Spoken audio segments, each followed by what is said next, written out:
Je voudrais avec vous ce matin réfléchir à un texte dans l'épître de Romains, l'épître de Paul, au chapitre 8, les versets 18 à 30.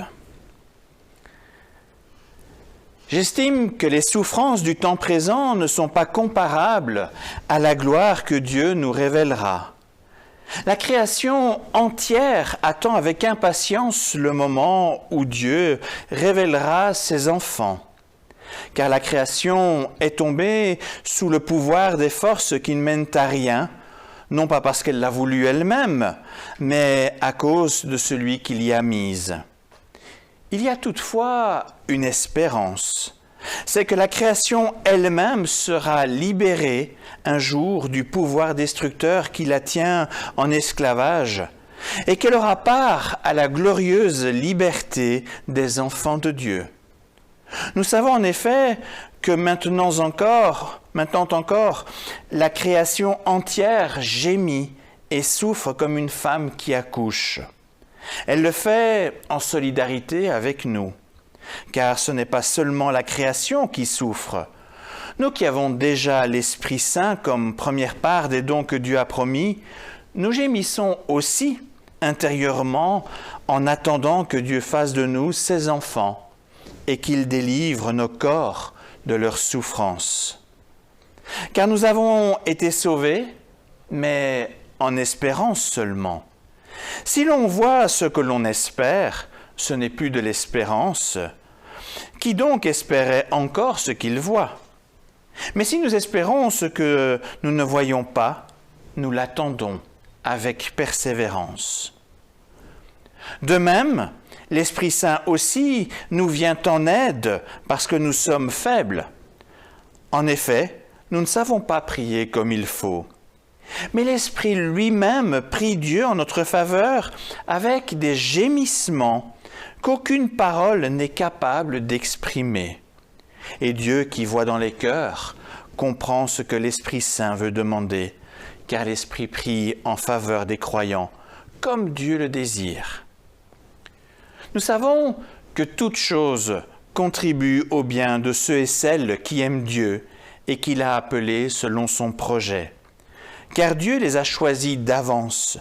Il a aussi décidé d'avance de les rendre semblables à son Fils, afin que celui-ci soit l'aîné d'un grand nombre de frères et sœurs. Ceux et celles pour qui Dieu a pris d'avance cette décision, il les a aussi appelés. Ceux et celles qu'il a appelés, il les a aussi rendus justes. Ceux et celles qu'il a rendus justes, il leur a aussi donné part à sa gloire. Jusqu'ici, la lecture de la parole de Dieu pour ce matin.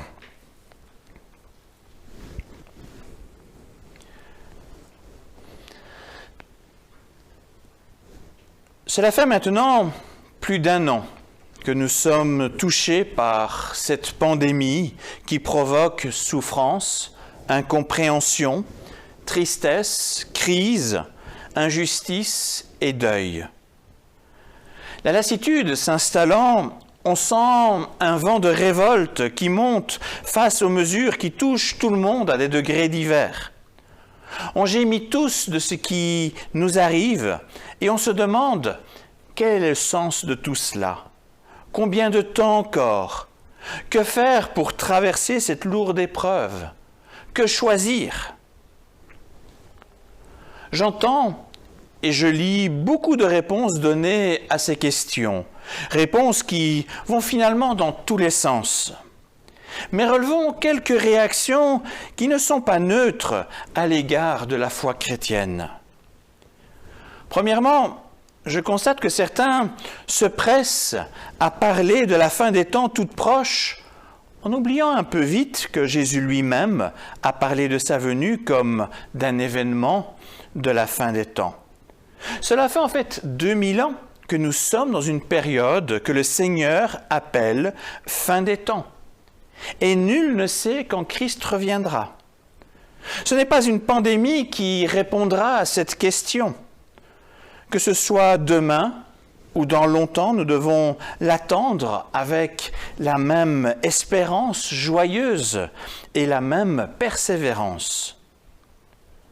Deuxièmement, je note que d'autres choisissent de minimiser la réalité éprouvante qui nous frappe pour justifier toute forme de désobéissance qui se dit citoyenne, de sorte à retrouver une sorte de souffle de liberté.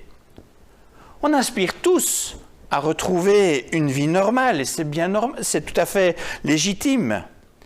Mais n'oublions pas que le Seigneur nous appelle aussi à honorer et obéir aux autorités qui essayent de faire leur travail tant bien que mal et actuellement quand même dans des conditions très difficiles.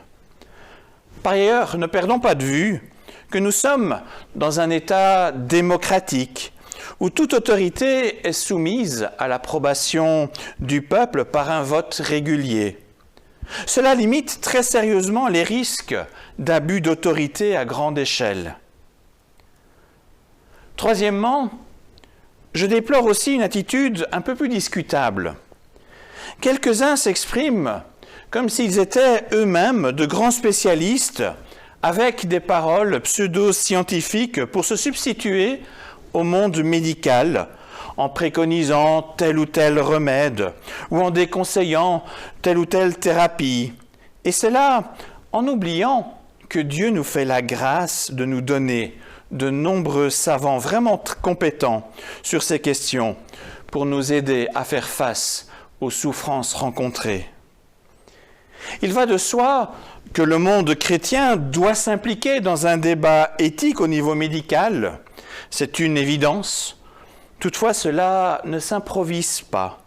Il existe des conditions, un minimum de règles à respecter, sans quoi on prend le risque d'encourager des tensions pourtant évitables dans les églises. Je ne suis ni épidémiologiste, ni politicien, ni médecin, ni même pharmacien.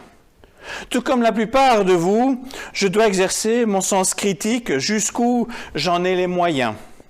Et pour le reste, il me faut apprendre à faire confiance à ceux que le Seigneur à faire confiance à ceux à qui le Seigneur a donné une forme d'autorité dans leurs domaines respectifs. D'ailleurs, il n'y a pas à être jugé pour cette confiance consentie dans les domaines qu'on ne maîtrise pas. Cependant, pour ma part, en tant que pasteur, je souhaite ce matin humblement vous expliquer un point de vue biblique à partir du texte que nous venons de lire. Texte qui n'est certainement pas silencieux à propos de notre contexte actuel. Cet extrait biblique nous aidera, j'en suis sûr, à nous unir autour de l'essentiel. À travers l'enseignement de ce texte, j'espère raviver en chacun de nous l'espérance que Dieu a placée dans notre cœur et nous donner l'occasion de nous réjouir en constatant comment Dieu nous aide en pareille situation. Nous verrons aussi comment l'Esprit Saint, qui est le ciment de l'unité de l'Église, comment cet Esprit Saint agit concrètement pour nous aider. Cet Esprit Saint qui nous offre un avantage indéniable pour traverser cette épreuve. L'extrait écrit par Paul commence en parlant des souffrances du temps présent. Ce temps présent est aussi le nôtre, aujourd'hui. Cela se verra fort bien dans la suite du passage. Nous allons développer cette question de la souffrance. Mais notons d'emblée la direction vers laquelle se dirige l'apôtre. Et cela se voit dans le verset 18. « J'estime en effet que les souffrances du temps présent ne sont pas comparables à la gloire que Dieu nous révélera. » On peut parler du temps présent, mais en n'oubliant pas le but vers lequel le Seigneur nous conduit. Une espérance réjouissante qui dépasse tout ce que l'on peut connaître maintenant. L'apôtre nous invite à ne pas nous focaliser exagérément sur les afflictions du moment, mais à regarder vers les bénédictions sans commune mesure que Dieu réserve à ses enfants. Dans l'extrait que nous avons entendu, un verbe revient régulièrement, le verbe gémir, avec toutefois des sens différents selon le sujet employé. De fait, même si le verbe est répété plusieurs fois, le sujet du verbe change au cours du récit. Je vous propose de développer la suite en 3 points, en calquant cette structure sur les sujets du verbe gémir, dans l'ordre dans lequel ils apparaissent dans Romains 8. Je vous relis pour commencer le verset 19 et 22. La création entière attend avec impatience le moment où Dieu révélera ses enfants. Nous savons en effet que maintenant encore, la création entière gémit et souffre comme une femme qui accouche. Le premier sujet du verbe gémir est donc la création entière, être humain compris.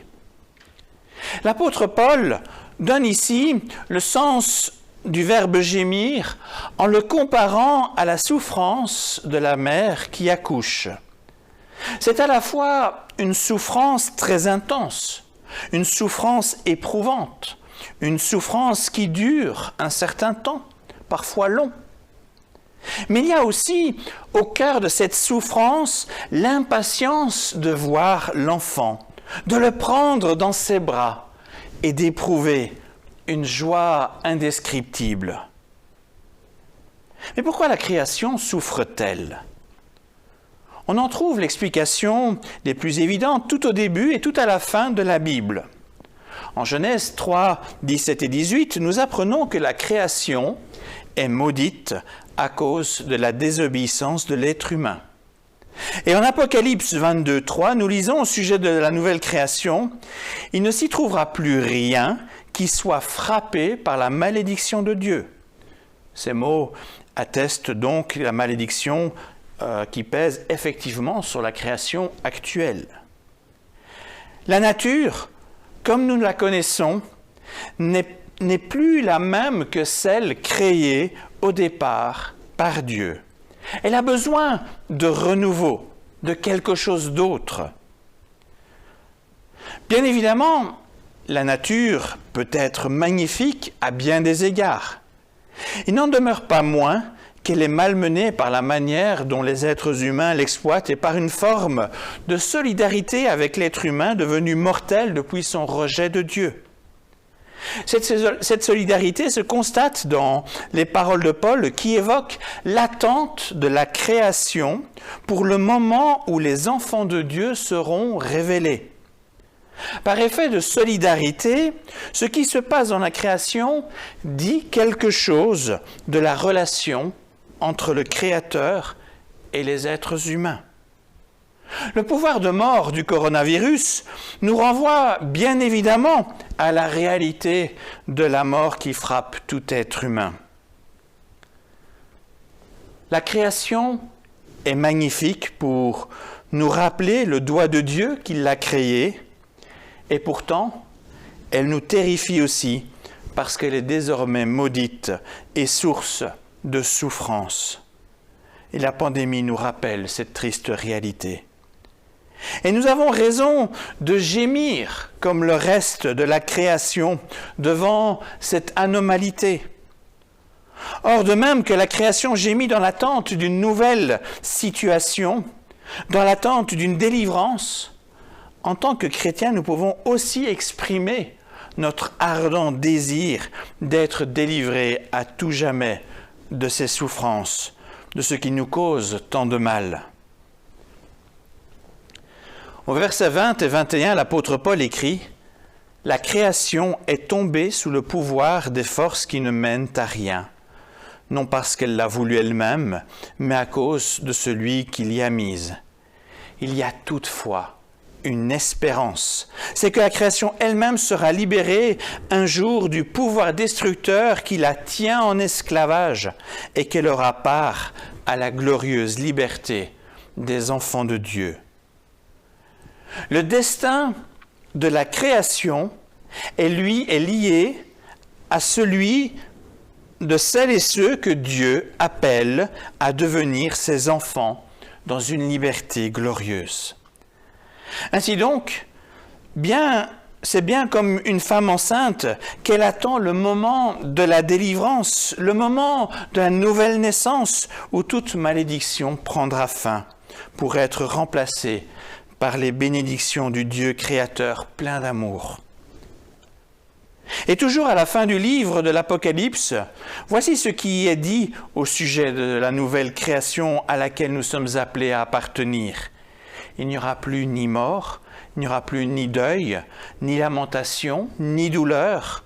En effet, les choses anciennes auront disparu. Le mot « chose » comprend aussi ce qui nous fait mal dans cette création maudite. Regardons à présent le deuxième sujet mentionné pour le verbe « gémir ». Cela se trouve au verset 23. Ce n'est pas seulement la création qui souffre, mais nous qui avons déjà l'Esprit Saint comme première part des dons que Dieu a promis. Nous gémissons aussi intérieurement en attendant que Dieu fasse de nous ses enfants et qu'il délivre nos corps de leur souffrance. Le deuxième sujet est donc nous qui avons déjà l'Esprit Saint. Tout comme la création, et donc comme tout être humain, nous gémissons de ce qui n'est pas normal aujourd'hui, de la souffrance qui nous frappe continuellement. L'apôtre Paul déplace cependant le curseur du gémissement de souffrance vers le gémissement de l'espérance. Le sens du verbe change. Au verset 24 et 25, l'espérance devient le thème principal. Tout être humain appartenant à la création gémit comme elle de la souffrance. Cependant, celui et celle qui a déjà reçu l'Esprit de Dieu en lui reçoit aussi une espérance forte d'un renouveau, l'espérance d'être enfant de Dieu. Alors, cette explication de Paul a de quoi surprendre. Est-ce que le chrétien n'est pas déjà enfant de Dieu ? Pour comprendre ces paroles, nous devons replacer cette lettre de Paul dans le contexte historique et aussi le mettre en parallèle avec ses autres lettres. Quand l'apôtre Paul parle de devenir enfant de Dieu, il compare cela à une adoption, à la différence de Jésus qui est fils de Dieu de plein droit et depuis toujours. Or, l'adoption, dans le contexte romain, est assez différente de l'adoption telle que nous la connaissons habituellement aujourd'hui. À notre époque, il est beaucoup plus fréquent d'adopter des nourrissons ou des très jeunes enfants afin de leur donner un cadre familial qui n'existerait plus. À l'époque romaine, l'adoption se faisait dans un tout autre but et surtout dans les familles très aisées. Quand dans ces familles, il n'y avait pas de descendants pour assurer la pérennité de l'unité, de l'honneur et du nom de la famille. On choisissait généralement un jeune homme à l'avenir prometteur pour assurer ce rôle. Il y avait alors une sorte d'accord entre le chef de famille et celui pressenti pour devenir fils adoptif. Ce dernier s'engageait à intégrer la famille, à faire grandir les liens affectifs, à honorer la famille qui l'accueillait. En contrepartie, ce jeune homme devenait l'héritier désigné, confirmé par un acte d'adoption. Mais cet acte formel ne venait pas forcément tout de suite. L'accord pouvait rester secret, de sorte à laisser le temps nécessaire pour voir si la personne pressentie remplirait bien son rôle de fils pour perpétuer l'existence de la famille. Ce n'est qu'alors qu'une fête officielle était organisée, de sorte à le confirmer aux yeux de tous dans son rôle d'héritier légitime. L'apôtre Paul est très probablement imprégné par cette coutume romaine.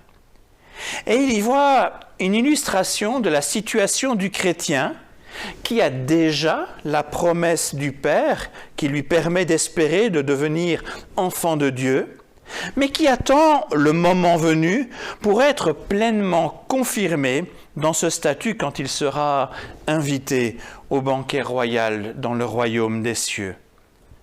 Ainsi donc, le chrétien gémit encore dans le monde touché par le mal, mais il peut aussi gémir d'espérance dans l'attente persévérante de ce qui lui est promis. J'en viens finalement au troisième sujet mentionné en parlant des gémissements. Et c'est un peu une surprise dans le texte. Il s'agit de l'Esprit Saint. Au verset 26, nous lisons « De même, l'Esprit Saint aussi nous vient en aide parce que nous sommes faibles. En effet, nous ne savons pas prier comme il faut, mais l'Esprit lui-même prie Dieu en notre faveur avec des gémissements qu'aucune parole n'est capable d'exprimer. » On ne s'attendait pas à ce que Paul puisse parler des gémissements en évoquant le Saint-Esprit. Pourtant, en utilisant ce mot, l'apôtre mène dans son raisonnement subtilement le lecteur. On voit d'abord la nature qui gémit de souffrance. Il est ensuite question de gémissements d'espérance. À présent, les gémissements sont différents. L'être humain veut prier pour exprimer son désarroi et exprimer son attente. Mais que dire? Que demander? Par exemple, dans le contexte que nous connaissons, quelle devrait être notre prière? Qu'est-ce que le Seigneur veut que nous souhaitions lui demander? Devant un grand nombre de souffrances, il est bien difficile de savoir quoi dire à Dieu. On sait bien que toutes choses sont dans ses mains et que rien ne se passe sans qu'il le permette. Et en même temps, on aspire à autre chose. Que dire alors? Paul nous rappelle que l'Esprit Saint qui nous a été donné et qui est un gage, un avant-goût de ce que Dieu veut nous offrir, mais cet Esprit Saint gémit, lui aussi, pour prendre le relais quand nous sommes sans voix ou sans intelligence. Ce ne sont pas vraiment des gémissements de plainte ou d'aspiration, mais des gémissements qui présentent à Dieu nos besoins les plus profonds. Et Dieu qui voit dans les cœurs comprend ce que l'Esprit veut demander, car l'Esprit prie en faveur des croyants comme Dieu le désire, nous dit l'apôtre Paul. Au-delà de notre compréhension face à une situation de souffrance, Dieu a placé en nous cet Esprit qui intercède en notre faveur, de sorte que notre prière soit juste devant le Père, même si nous n'avons pas les mots et les raisonnements adéquats. Ainsi donc, nous ne sommes pas seuls. Les gémissements de l'Esprit prennent le relais de nos propres gémissements afin d'avancer comme Dieu le désire, même dans les épreuves qui nous bousculent. Et c'est là un énorme avantage pour le chrétien dans des temps comme maintenant. Pour conclure, je vous cite un dernier verset, l'un des plus connus de notre Bible, mais qui prend tout son sens avec ce qui vient d'être expliqué jusqu'ici. C'est le verset de Romains 8, 28. « Nous savons que toute chose contribue au bien de ceux et celles qui aiment Dieu et qu'il a appelés selon son projet. » Il est normal d'être bousculé par la pandémie. Il est normal d'exprimer à Dieu nos gémissements de souffrance et d'aspirer à du changement. Il est aussi normal de rappeler au Seigneur les promesses reçues et qui nourrissent notre espérance. Rappelons-nous cependant que même si les épreuves traversées sont difficiles, non seulement l'Esprit Saint est avec nous et il intercède en notre faveur, mais aussi qu'au final, toute chose contribue au bien de ceux et celles qui aiment Dieu. Le présent n'est pas évident, mais il est sans commune mesure par rapport à ce que Dieu nous réserve comme héritage dans sa glorieuse présence. Plutôt que de dépenser beaucoup d'énergie par rapport à ce qui est appelé à disparaître, préférons mettre notre passion à contempler le renouveau que le Seigneur prépare pour nous. Alors, que la présence de l'Esprit Saint soit pour nous un véritable encouragement, que le souffle de l'Esprit Saint, source de l'unité de l'Église, nous aide aussi à nous encourager mutuellement en gardant dans notre ligne de mire, non pas tout ce flot d'informations actuelles qui va dans tous les sens et qui n'est finalement que vanité, mais en gardant en ligne de mire ce que Dieu nous a préparé d'avance selon son projet d'amour. Amen.